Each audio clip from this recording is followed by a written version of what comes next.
Di sebuah desa terpencil di pelosok Jawa, hiduplah seorang pria bernama Pak Warto. Ia dikenal sebagai seorang yang pendiam dan sederhana, namun tiba-tiba, kehidupan Pak Warto berubah drastis. Dalam waktu singkat, ia yang dulunya hanya seorang petani biasa, menjadi seorang yang kaya raya. Banyak yang heran, dari mana kekayaannya berasal, karena tidak ada tanda-tanda ia terlibat dalam bisnis besar atau mendapat warisan mendadak. Rumor pun mulai beredar bahwa Pak Warto memelihara tuyul, makhluk kecil yang konon dapat mencuri uang untuk tuannya. Meski rumor itu tak pernah dikonfirmasi, banyak warga desa mulai menjauh dari Pak Warto, takut terkena dampak buruk dari tindakannya memelihara makhluk gaib. Pak Warto hidup dalam kemewahan, namun sering terlihat murung dan gelisah. Orang-orang mulai mencurigai bahwa ada sesuatu yang salah dengan cara hidupnya. Salah satu tetangganya, Bu Lurah, sering mendengar suara-suara aneh di malam hari, seperti suara kaki-kaki kecil berlari di sekitar rumah Pak Warto.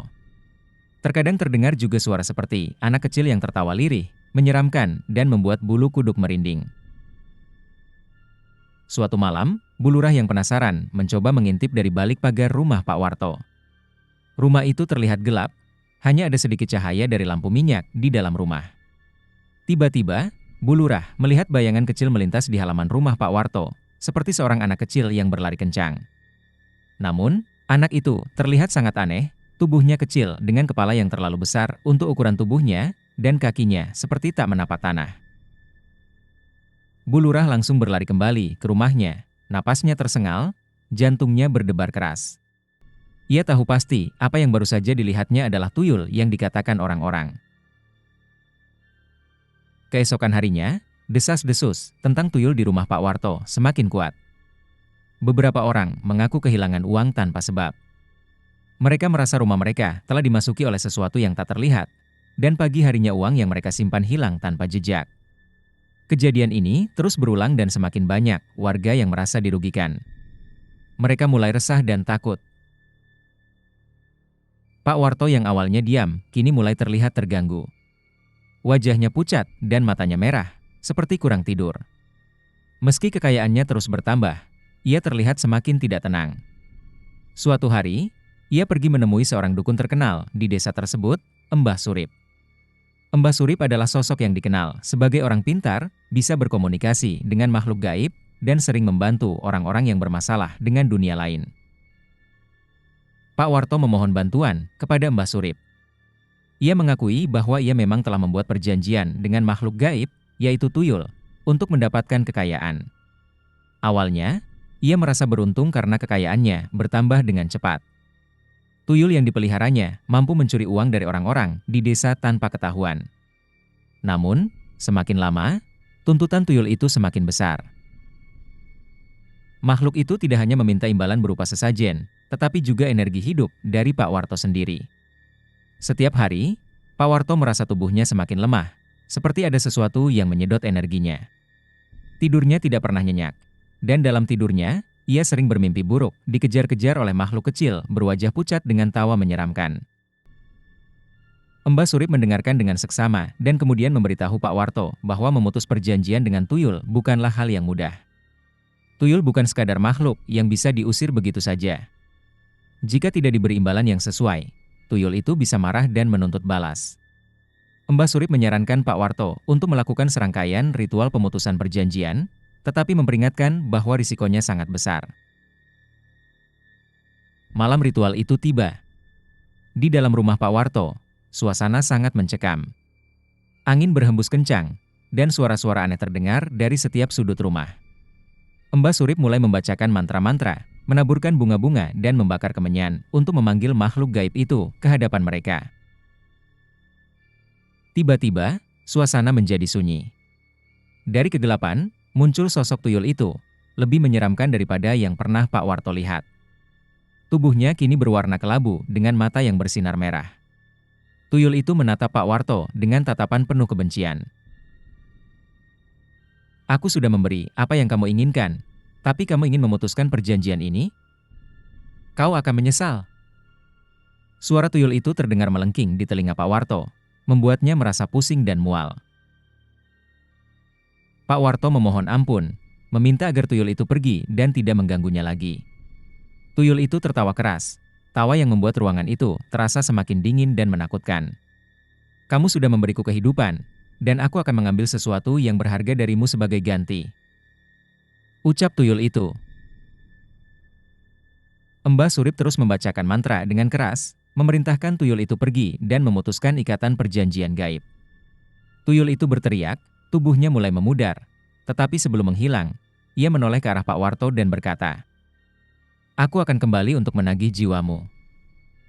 Suatu hari nanti." Setelah malam itu, Pak Warto tidak lagi diganggu oleh tuyul. Namun, hidupnya tak pernah sama seperti dulu lagi. Meski kekayaannya tetap ada, ia merasa kekosongan dalam hidupnya. Ia seringkali merasa diawasi, terutama di malam hari. Terkadang, ia masih mendengar suara tawa kecil yang menyeramkan dari sudut-sudut rumahnya, mengingatkannya bahwa perjanjian dengan dunia gaib tak pernah benar-benar berakhir. Setelah malam ritual pemutusan perjanjian itu, Pak Warto mencoba kembali menjalani hidupnya dengan normal. Namun, meski tuyul itu telah diusir, ketakutan yang ia rasakan tak pernah benar-benar hilang. Setiap malam, ia masih diliputi kegelisahan.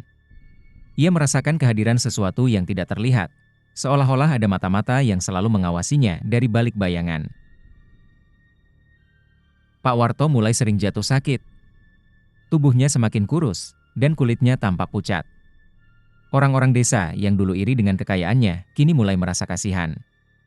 Mereka berbisik-bisik, mengatakan bahwa kekayaan gaib yang pernah didapat Pak Warto kini menjadi kutukan. Meski ia kaya raya, hidupnya tak lagi bahagia. Tidak ada yang berani bertanya langsung, tapi banyak yang tahu bahwa Pak Warto menyimpan penyesalan besar atas keputusan awalnya untuk memelihara tuyul. Suatu malam, saat hujan deras mengguyur desa, terdengar suara ketukan keras di pintu rumah Pak Warto. Pak Warto yang sedang terbaring lemas di tempat tidur, terbangun dengan kaget. Ia mendengarkan dengan cemas, mencoba meyakinkan dirinya bahwa itu hanya suara angin atau ranting yang jatuh. Namun, ketukan itu semakin keras, disertai suara tawa kecil yang familiar. Tawa tuyul yang pernah menghantuinya. Dengan gemetar, Pak Warto turun dari tempat tidurnya dan berjalan menuju pintu depan. Ketika ia membuka pintu, tak ada siapapun di sana. Tapi di tanah yang basah oleh hujan, ia melihat jejak-jejak kaki kecil. Jejak kaki anak-anak yang sangat kecil, lebih kecil dari jejak manusia biasa. Jejak itu mengarah ke kebun di belakang rumahnya. Pak Warto merasakan ketakutan yang sangat mendalam. Ia tahu tuyul itu pasti kembali. Namun, kali ini, ia tidak berani pergi menemui Mbah Surip. Ia ingat kata-kata tuyul itu malam ketika ritual diadakan, bahwa dia akan kembali untuk menagih jiwaku. Kata-kata itu terus terngiang di kepalanya, membuatnya sulit berpikir jernih. Beberapa hari kemudian, sebuah kejadian aneh terjadi di desa. Anak sulung Bulurah, seorang gadis kecil bernama Sari, tiba-tiba hilang tanpa jejak. Pagi itu, Bulurah menemukan ranjang Sari kosong, dan pintu rumah mereka terbuka lebar. Warga desa berbondong-bondong mencari Sari, namun pencarian itu tidak membuahkan hasil. Yang paling aneh, di sekitar rumah Bulurah, ditemukan jejak-jejak kaki kecil, mirip dengan yang dilihat Pak Warto di malam itu. Desas-desus bahwa tuyul telah menculik Sari pun menyebar. Beberapa orang yakin bahwa tuyul itu masih berkeliaran di desa, mencari korban baru. Keluarga Sari sangat terpukul, dan suasana desa menjadi semakin mencekam. Setiap malam, warga desa menutup rapat-rapat pintu dan jendela mereka, berharap dapat menghindari makhluk gaib yang berkeliaran. Pak Warto merasa bersalah. Ia yakin bahwa semua ini adalah akibat dari perjanjiannya yang dahulu dengan tuyul. Ia mulai sering bermimpi buruk, melihat bayangan Sari di dalam mimpinya, memanggil namanya dan menangis, minta tolong. Dalam mimpi itu, Sari selalu berada di sebuah tempat gelap, dikelilingi oleh banyak makhluk kecil yang menyeramkan. Pada suatu malam yang sangat dingin, Pak Warto akhirnya tidak tahan lagi. Ia memutuskan untuk pergi ke rumah Mbah Surip dan meminta bantuannya sekali lagi. Dengan tubuh lemah dan wajah yang penuh ketakutan, ia berjalan di bawah hujan deras menuju rumah Mbah Surip. Sesampainya di sana, Ia langsung menceritakan mimpi-mimpinya dan mengakui bahwa ia merasa tuyul itu telah menculik Sari sebagai balas dendam kepadanya. Mbah Surip mendengarkan dengan wajah serius. Ia berkata bahwa tuyul memang bisa mengambil korban jiwa jika merasa ditipu atau diputus perjanjiannya tanpa syarat yang jelas. Tuyul itu mungkin merasa jiwanya tidak terpenuhi dan kini menuntut ganti. Namun, Mbah Surip juga memperingatkan bahwa menuntut kembali anak yang telah dibawa ke dunia gaib sangat berbahaya. Untuk membawa Sari kembali, kata Mbah Surip dengan suara rendah, kamu harus berani menyeberang ke dunia mereka. Dunia tempat tuyul dan makhluk gaib lainnya tinggal. Tapi ingat, jika kamu pergi ke sana, tidak ada jaminan bahwa kamu akan bisa kembali dengan selamat. Pak Warto, dengan segala rasa bersalahnya, tidak peduli lagi tentang nyawanya. Ia hanya ingin menyelamatkan Sari. Maka, Mbah Surip menyusun sebuah ritual khusus untuk membuka gerbang ke dunia gaib. Ritual itu membutuhkan banyak persiapan, dan harus dilakukan di tempat yang sangat keramat, sebuah pohon beringin tua di pinggiran desa yang konon menjadi gerbang menuju alam lain. Malam itu, Pak Warto dan Mbah Surip pergi ke pohon beringin dengan membawa sesajen dan kemenyan. Angin berhembus kencang, membuat daun-daun beringin bergesekan satu sama lain dengan suara seperti bisikan-bisikan gaib. Setelah sesajen diletakkan, Mbah Surip mulai membaca mantra-mantra kuno. Perlahan, angin semakin kencang dan udara di sekitar mereka terasa semakin dingin. Di hadapan mereka, sebuah bayangan besar muncul dari batang pohon. Bayangan itu membuka jalan, memperlihatkan lorong gelap yang menuntun ke tempat lain. Itulah gerbangnya, bisik Mbah Surip. Masuklah, dan jangan sekali-kali menoleh ke belakang, apapun yang terjadi. Dengan jantung berdebar kencang, Pak Warto melangkah masuk ke dalam lorong itu. Suasana di dalamnya begitu sunyi, dingin, dan penuh dengan bayangan samar-samar yang bergerak di sekelilingnya. Di kejauhan, ia mendengar suara tawa kecil, suara yang tak asing baginya. Suara tuyul. Namun kali ini, tawa itu disertai dengan tangisan seorang anak kecil. Pak Warto terus berjalan, mencari sumber suara itu, berharap bisa menemukan Sari. Namun, semakin jauh ia melangkah, semakin gelap dan berat suasana di sekelilingnya. Lalu, tiba-tiba, di depan matanya muncul sesosok kecil dengan mata merah menyala. Tuyul itu telah menunggunya. Kau datang untuk menepati janjimu, Pak Warto? Tanya tuyul itu dengan tawa menyeramkan. Di belakangnya, Pak Warto bisa melihat bayangan Sari, berdiri ketakutan dengan mata yang kosong. Pak Warto mematung di tempat. Jantungnya berdegup kencang. Suasana di sekitar lorong yang gelap semakin mencekam, dan suara tawa tuyul itu menusuk telinga, membuat tubuhnya gemetar. Di depan matanya, tuyul itu melayang dengan senyum menyeringai, seolah-olah menikmati ketakutan Pak Warto. Namun yang paling menyakitkan bagi Pak Warto adalah melihat Sari, anak yang tak bersalah itu, berdiri ketakutan di balik sosok tuyul tersebut, matanya kosong, seolah telah kehilangan jiwanya. Pak Warto mencoba mengendalikan diri dengan suara yang nyaris bergetar. Ia berbicara pada tuyul itu. Aku datang untuk menepati janjiku. Lepaskan Sari. Dia tak ada sangkut pautnya dengan ini. Tuyul itu tertawa lebih keras, tawanya bergema di lorong sempit itu, membuat Pak Warto hampir tak bisa berdiri tegak. Menepati janji? Kau menipuku dulu, dan kau pikir aku akan membiarkanmu pergi begitu saja? Kau sudah berani memutuskan perjanjian, tapi kau lupa satu hal, perjanjian dengan dunia gaib tidak pernah bisa benar-benar diputus. Aku akan mengambil apa yang menjadi hakku. Dengan sorot mata dingin, tuyul itu melayang lebih dekat. Tubuhnya semakin menyeramkan, kulitnya tampak seperti lilin yang meleleh, dan di setiap sudut tubuhnya ada urat-urat hitam yang mengerikan. Kau ingin gadis itu kembali? Maka aku akan mengambil sesuatu yang lebih berharga darimu. Pak Warto tertegun. Ia tahu bahwa dirinya sudah dalam bahaya besar. Tubuhnya sudah lemah, dan ia tak mungkin bisa melawan makhluk gaib ini sendirian. Namun, di dalam hati kecilnya, ia tahu bahwa ini adalah akibat dari keserakahannya sendiri. Tidak ada jalan lain. Ia harus menghadapi konsekuensinya. Ambillah apapun yang kau mau, asal Sari bisa bebas. Kata Pak Warto dengan putus asa, tangannya gemetar, tetapi hatinya telah bulat. Ia bersedia mengorbankan dirinya demi menyelamatkan Sari. Tuyul itu tersenyum puas. Begitu seharusnya, ucap tuyul itu. Lalu, tiba-tiba, makhluk itu menjentikan jari kecilnya, dan seketika tubuh Pak Warto terasa lemas. Sesuatu yang tak terlihat seperti merayap dari dalam tubuhnya, menarik keluar energinya sedikit demi sedikit. Ia bisa merasakan nyawanya diambil, perlahan-lahan, seperti lilin yang mencair di bawah panas api. Di saat-saat terakhir kesadarannya, Pak Warto melihat Sari. Anak itu mulai bergerak, perlahan-lahan kesadarannya kembali. Matanya yang kosong kini mulai terlihat hidup lagi. Pak Warto tersenyum dengan lega, walaupun tubuhnya semakin melemah. Namun, tiba-tiba, suasana berubah. Lorong yang tadinya gelap mulai berguncang hebat, dan dari kejauhan terdengar suara mantra yang diucapkan dengan cepat. Itu suara Mbah Surip. Pak Warto tersentak. Rupanya Mbah Surip tidak meninggalkannya begitu saja. Dukun itu melanjutkan ritualnya dari dunia luar, berusaha menyelamatkan Pak Warto. Tidak! Teriak tuyul itu dengan suara melengking. Ia tampak terkejut dan marah. Tubuhnya mulai berkedut, seolah terguncang oleh kekuatan gaib yang datang dari luar lorong. Suara mantra Mbah Surip semakin kuat, menciptakan angin yang berputar di dalam lorong, memaksa makhluk gaib itu mundur. Pak Warto yang hampir pingsan, berusaha bangkit.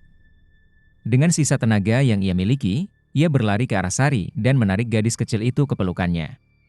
Ia merasakan tubuh Sari yang hangat, hidup kembali di tangannya. Namun, tuyul itu tidak tinggal diam. Dengan suara menggelegar, tuyul itu melemparkan dirinya ke arah mereka, marah karena kekuatannya mulai melemah. Sebelum tuyul itu berhasil menyerang, sebuah kilatan cahaya menyilaukan muncul dari ujung lorong. Cahaya itu menyapu seluruh tempat, membuat tuyul berteriak kesakitan. Pak Warto memejamkan mata, melindungi Sari di pelukannya. Ketika ia membuka mata lagi, ia sudah berada kembali di bawah pohon beringin, bersama Mbah Surip. Malam itu terasa sangat sunyi.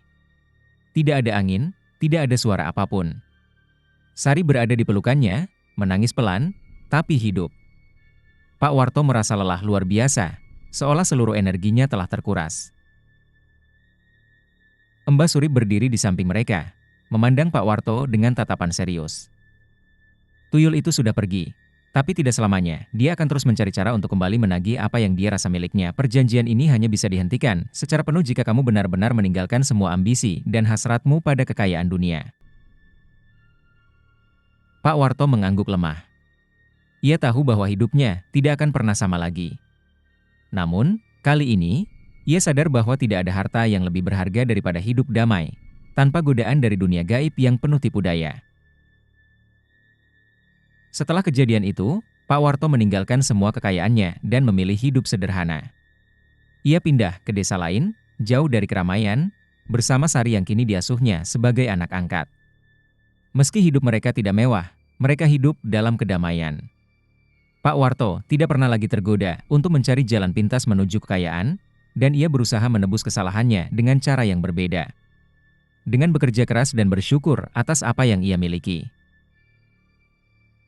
Namun, setiap malam, ketika angin bertiup kencang dan suara-suara aneh terdengar dari kejauhan, Pak Warto selalu merasa ada yang mengawasinya. Mungkin, jauh di sana, di kegelapan, tuyul itu masih menunggu saatnya untuk kembali. Setelah pindah ke desa yang jauh dan memulai hidup baru, Pak Warto berpikir bahwa kisah kelamnya dengan dunia gaib telah berakhir. Namun, di kedalaman hatinya, ia selalu tahu bahwa ada sesuatu yang belum tuntas. Meskipun ia berusaha hidup damai, selalu ada perasaan bahwa tuyul itu belum benar-benar pergi, seolah hanya menunggu waktu yang tepat untuk muncul kembali. Bertahun-tahun berlalu, Pak Warto kini sudah mulai menua. Sari, yang dulu masih kecil, kini tumbuh menjadi remaja yang cantik dan cerdas. Mereka hidup sederhana di desa kecil yang damai, jauh dari kota dan hiruk-pikuk. Namun, ketenangan itu tak bertahan lama. Suatu malam, ketika Sari beranjak tidur, ia mendengar suara-suara aneh dari luar kamarnya. Awalnya, Ia mengira itu hanyalah suara angin atau binatang malam. Namun, semakin lama, suara itu terdengar semakin jelas. Seperti suara langkah kaki kecil berlarian di sekitar rumah. Suara itu terasa familiar, namun ia tak bisa mengingat dari mana pernah mendengarnya. Dengan rasa penasaran, Sari bangun dari tempat tidurnya dan membuka jendela. Di luar, di bawah sinar bulan yang pucat, ia melihat bayangan kecil berlari cepat di antara pepohonan. Bayangan itu bergerak terlalu cepat untuk bisa dikenali. Jantung Sari berdegup kencang. Ia merasakan hawa dingin merayap ke seluruh tubuhnya, dan tanpa sadar ia mundur menjauhi jendela. Esok harinya, Sari menceritakan kejadian itu kepada Pak Warto. Wajah ayah angkatnya langsung berubah pucat. Pak Warto sudah lama tidak mendengar kabar apapun tentang makhluk gaib yang dulu menghantuinya. Tapi mendengar cerita Sari, ia tahu sesuatu yang buruk sedang mendekat.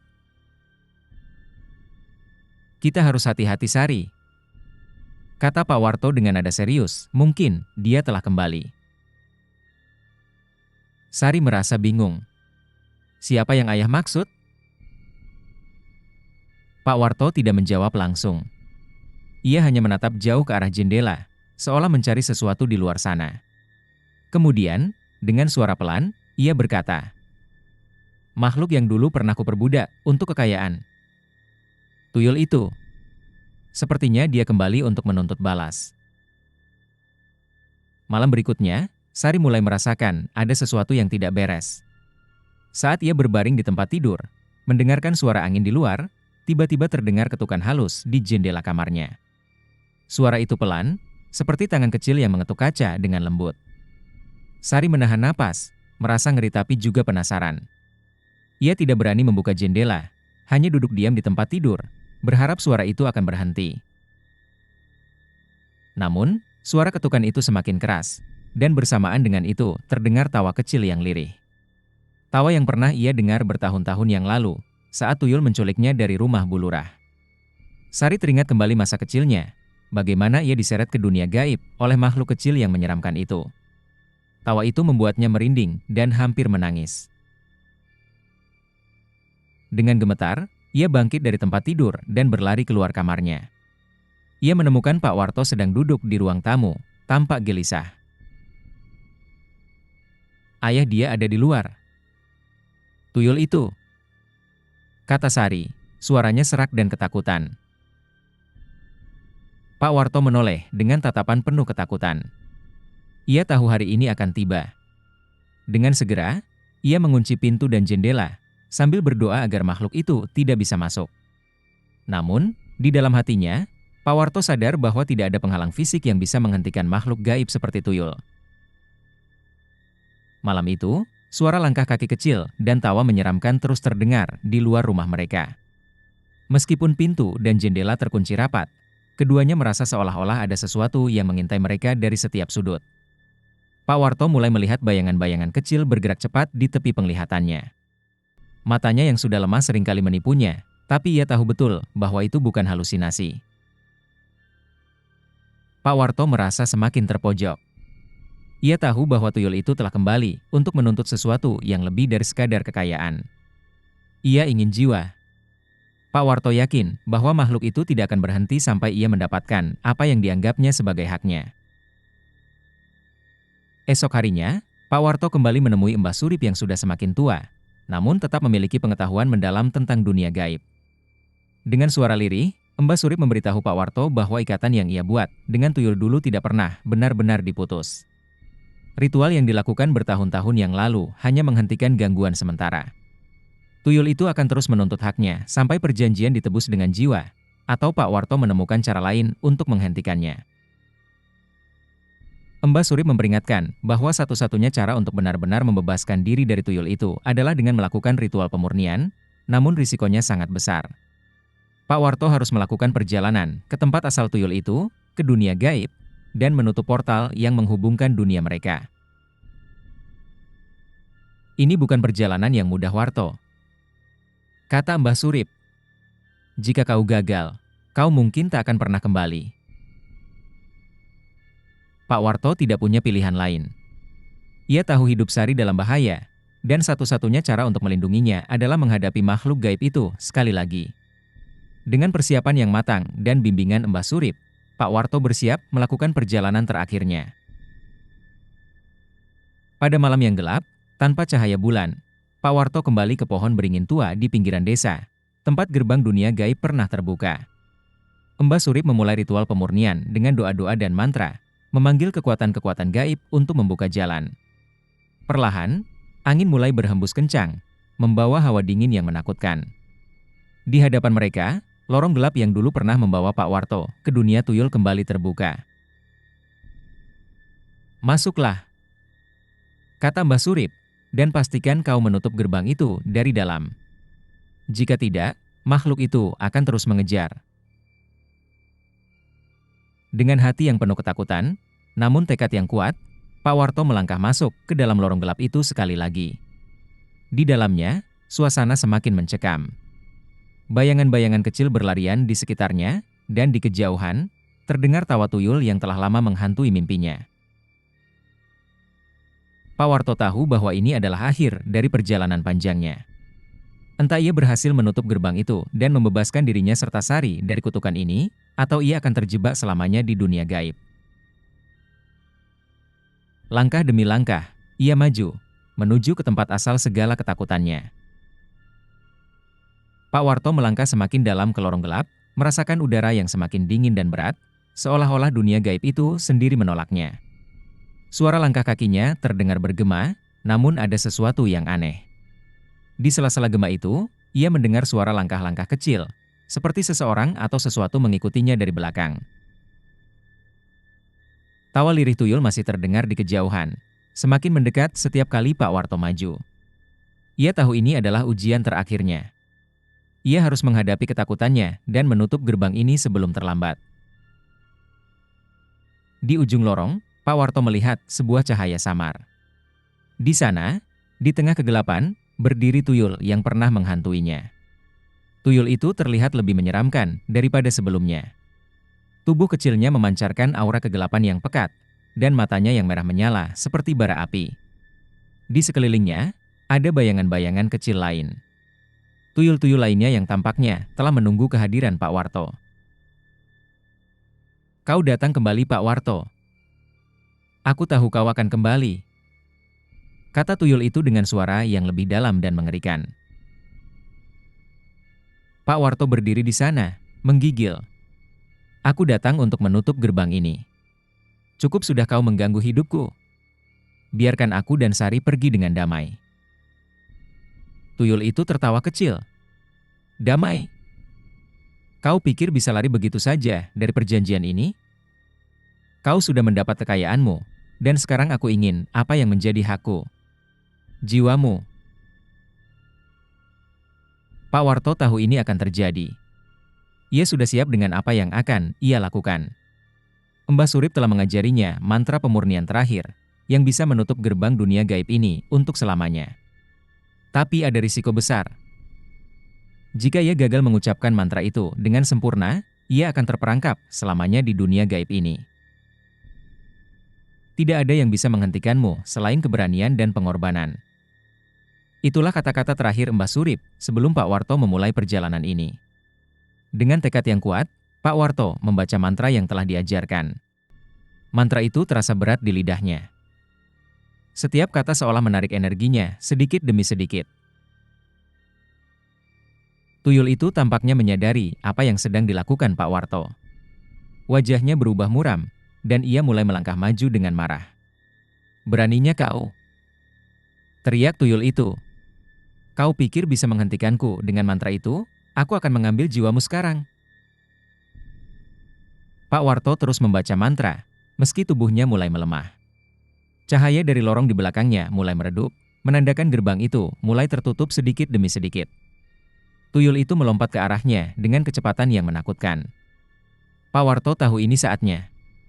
Ia membaca kata terakhir dari mantranya dengan kekuatan penuh. Tiba-tiba, lorong itu dipenuhi cahaya terang yang memancar dari tubuh Pak Warto. Tuyul dan bayangan-bayangan kecil di sekelilingnya berteriak kesakitan, terlempar mundur oleh kekuatan cahaya tersebut. Gerbang dunia gaib mulai runtuh, dan lorong itu terasa seperti akan runtuh bersama mereka. Pak Warto terus berusaha berdiri meskipun tubuhnya terasa sangat lemah. Namun, ia merasakan sesuatu menariknya ke belakang, seperti kekuatan yang ingin menyeretnya kembali ke dunia nyata. Dengan seluruh kekuatan yang tersisa, ia mengarahkan mantranya ke arah tuyul terakhir yang masih mencoba mendekat. Cahaya itu semakin terang, dan gerbang yang ada di belakangnya mulai menutup sepenuhnya. Tuyul itu menghilang, terseret oleh arus energi yang menghancurkan lorong tersebut. Ketika cahaya perlahan menghilang, Pak Warto merasakan tubuhnya lemah tak berdaya. Ia terjatuh di tanah keras, terengah-engah, dengan pandangan kabur. Di hadapannya, gerbang menuju dunia gaib telah tertutup rapat. Tidak ada lagi tawa tuyul, tidak ada lagi bayangan yang mengejar. Dunia itu telah tertutup, dan ia tahu tuyul itu tidak akan pernah kembali. Namun, tubuh Pak Warto tidak sanggup menahan kekuatan besar yang telah ia keluarkan. Tubuhnya terasa semakin lemah, dan matanya perlahan menutup. Di dalam hatinya, ia merasa puas. Sari kini aman, dan kutukan yang menghantuinya selama bertahun-tahun telah berakhir. Ketika kesadarannya mulai memudar, Pak Warto mendengar suara lembut memanggil namanya. Itu suara Sari, yang memeluknya erat di dunia nyata. Pak Warto tersenyum, meskipun nafasnya semakin berat. Ketika Pak Warto membuka matanya, ia berada di kamarnya sendiri. Di sampingnya, Sari duduk dengan air mata di pipinya, memegang tangannya dengan erat. Pak Warto tersenyum lemah. Sudah berakhir Sari. Dia tidak akan kembali lagi, bisiknya. Sari menangis pelan, memeluk Pak Warto dengan erat. Mbah Surip berdiri di sudut ruangan, mengangguk dengan lega. Ritual pemurnian telah berhasil, dan gerbang menuju dunia gaib telah tertutup untuk selamanya. Namun, meski tuyul itu tak lagi mengganggu, Pak Warto tahu bahwa hidupnya sudah tak akan lama lagi. Tubuhnya yang sudah tua dan lemah tidak mampu menahan dampak perjalanan ke dunia gaib. Ia merasakan sisa-sisa energinya menghilang sedikit demi sedikit. Beberapa hari kemudian, Pak Warto menghembuskan napas terakhirnya di tengah kedamaian. Ia pergi dengan tenang, meninggalkan dunia ini tanpa rasa takut, tahu bahwa ia telah menebus semua kesalahannya. Sari merawat tubuhnya dengan penuh cinta, memastikan bahwa ia dimakamkan dengan penghormatan yang layak. Setelah kematian Pak Warto, kehidupan Sari berubah. Meskipun ia kehilangan ayah angkatnya, ia hidup dengan penuh rasa syukur dan mengingat pelajaran berharga yang ia terima. Bahwa kekayaan yang diperoleh dari cara yang salah tidak pernah membawa kebahagiaan sejati. Sari melanjutkan hidupnya dengan cara yang lebih bijaksana, jauh dari godaan kekayaan gaib atau jalan pintas yang berbahaya. Desa tempat mereka tinggal kini tenang kembali. Tidak ada lagi suara tawa kecil di malam hari, tidak ada lagi jejak kaki kecil di luar rumah. Tuyul itu telah hilang selamanya, dan gerbang menuju dunia gaib telah tertutup untuk selamanya. Demikian cerita horor kali ini. Sampai bertemu di cerita horor selanjutnya. Tentunya, dengan cerita-cerita seru dan menarik lainnya. Sampai jumpa.